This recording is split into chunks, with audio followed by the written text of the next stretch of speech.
رسول اللہ صلی اللہ علیہ وسلم کی مبارک عادتوں میں سے ایک عادت یہ بھی ہے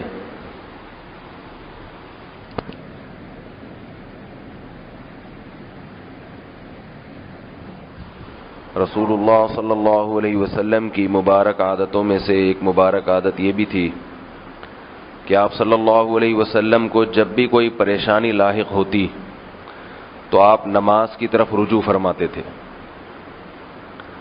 یہ سنت بھی تقریباً چھوٹ چکی ہے۔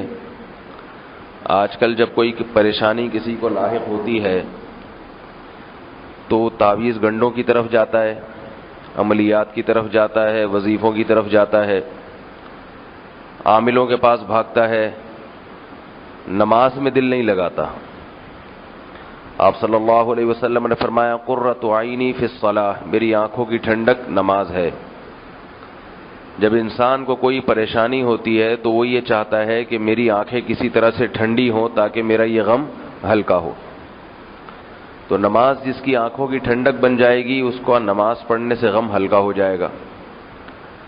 اب کسی کے دل میں یہ خیال ہو کہ بھئی ہماری تو آنکھیں نماز پڑھ کے ٹھنڈی نہیں ہوتی، ہم تو پڑھتے ہیں مجبوری میں، تو ہم تو اگر غم میں نماز پڑھیں گے تو غم کم ہونے کے بجائے کہیں بڑھ نہ جائے، ایک نماز کا غم اور لگ جائے گا۔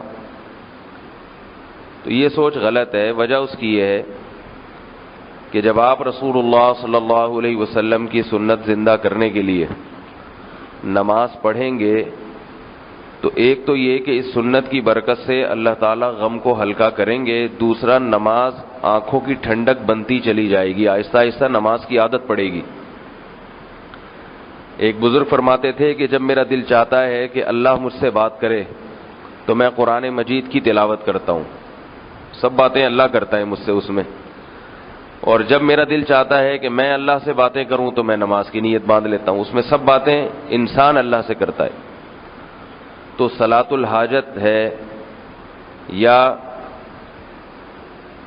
نبی صلی اللہ علیہ وسلم کی سنت کی نیت سے نماز کے غم میں آپ صلی اللہ علیہ وسلم نماز پڑھا کرتے تھے، کوئی بھی نیت ہو، جب کوئی تکلیف ہو، غم ہو، نماز پڑھنی چاہیے اور نماز کے بعد پھر دعا مانگنی چاہیے۔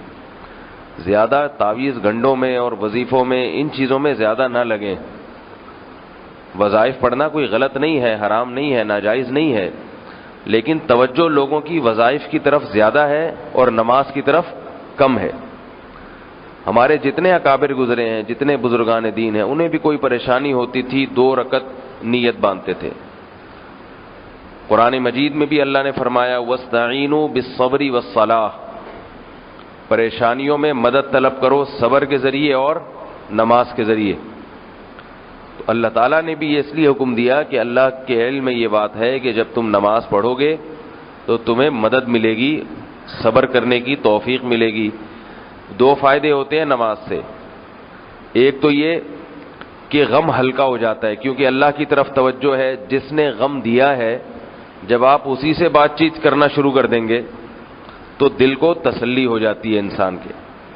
دوسرا فائدہ یہ ہوتا ہے کہ نماز پڑھنے سے دعا جلدی قبول ہوتی ہے۔ نماز پڑھ کے دعا مانگیں گے تو قبولیت کا امکان زیادہ ہے۔ تو جب آپ نماز پڑھ کے اپنے غم میں اللہ سے دعا مانگیں کہ اللہ میری یہ تکلیف کو دور کر دے تو دعا کی قبولیت کا امکان بڑھ جائے گا۔ تو اس طرح سے نماز جو ہے 2 طرح سے غموں کے ازالے کا سبب بنتی ہے۔ اور جیسے مختلف وقتوں میں مختلف کاموں کی اہمیت زیادہ ہوتی ہے، ایسے ہی مختلف اوقات میں نماز کی اہمیت بھی اس میں بھی کمی بیشی ہوتی رہتی ہے۔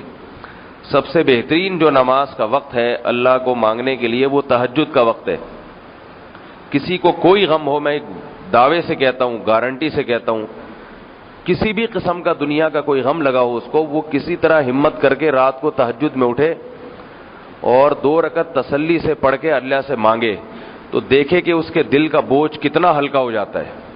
کوئی ڈپریشن کی گولی ایسی نہیں ہے اور کوئی دوا ایسی نہیں ہے جس سے اس کا غم اتنا ہلکا ہوگا جس طرح سے اللہ سے مانگنے سے ہلکا ہو جائے گا، کیونکہ اس کے دل میں یہ بات آئے گی کہ جو مشکلات دینے والا ہے اور مشکلات حل کرنے والا ہے، میں نے اس کے دفتر میں اپنی فائل جمع کرا دی ہے، اپنی درخواست جمع کرا دی، کبھی نہ کبھی تو نمبر آ جائے گا۔ لوگ کہتے ہیں نا بھائی اپلیکیشن تو جمع کرا دی ہے، کمپلین تو کروا دی، اب دیکھیں ہوتا کیا ہے۔ تو ہم تو دنیا کے دفتروں میں کمپلین کروا کے مطمئن ہو جاتے ہیں، حالانکہ اس میں 100% اس کا امکان نہیں ہوتا کہ آپ کی اپلیکیشن منظور بھی ہوگی. تو اللہ کے دفتر میں تو 100% امکان ہوتا ہے کہ وہ منظور ہوگی. البتہ اللہ تعالیٰ کے ہاں منظور کرنے کے طریقے مختلف ہیں. کسی کی فوراً منظور، کسی کی دیر سے بھی منظور ہوتی ہے، تو اس پہ بھی انسان کو تسلی ہوتی ہے کہ بھئی میں نے درخواست جمع کرا دی ہے، اب اللہ تعالیٰ اس غم کو اگر بڑھا رہے ہیں، طول دے رہے ہیں، تو اس میں میرا فائدہ ہوگا، میں نے اپنے کوائف پورے کر لیے ہیں. ایک تسلی ہوتی ہے. تو اللہ تعالیٰ ہمیں رسول اللہ صلی اللہ علیہ وسلم کی اس سنت کو زندہ کرنے کی توفیق عطا فرمائے. گھروں میں اس کا معمول بنانا چاہیے، بچوں کو سکھانا چاہیے کہ بھئی نماز میں دل لگاؤ، جب کوئی پریشانی ہو نماز پڑھ کے اللہ سے مانگا کرو. اللہ تعالیٰ سمجھنے کی، عمل کی توفیق عطا فرمائے. وما علینا الا البلاغ. سبحان اللہ.